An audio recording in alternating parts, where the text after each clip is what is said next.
everybody, this is Kathy from Kathy's Creative Crafts and More.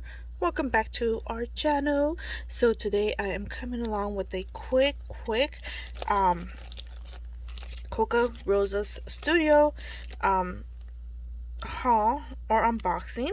And my gosh, you guys, got this in a package, this in the mail, and it was just like this. And this is what I got. These are the few cute dies that I got that I thought that were so cute. There you go. I have this one. This is a cloud die. So once you cut it, you will only get partial cloud. You will only get this part right here, as you guys can see. But it is so cute. I've been wanting a cloud die for a while. So glad they had it. I got this banner die.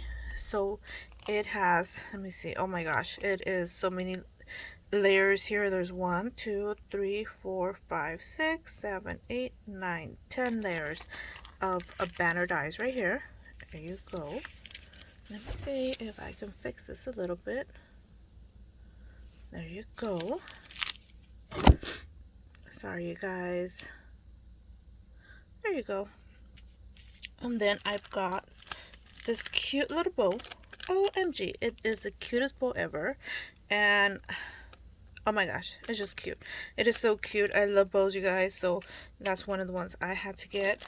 And then I was so fascinated. I've found it hard to find a little girl die, and Kokorosastudio had one, and I can't wait to work with it. So can't wait to work with it. So I will be cutting these out and hopefully showing you soon how she looks. And this is what I got, and you guys go over, check them out. I will link them down on the description below, as well as these dies, and I will also link a discount code as well, so take advantage of it, you guys. And thank you for taking the time to watch, and we'll see you guys in our next video. Bye for now.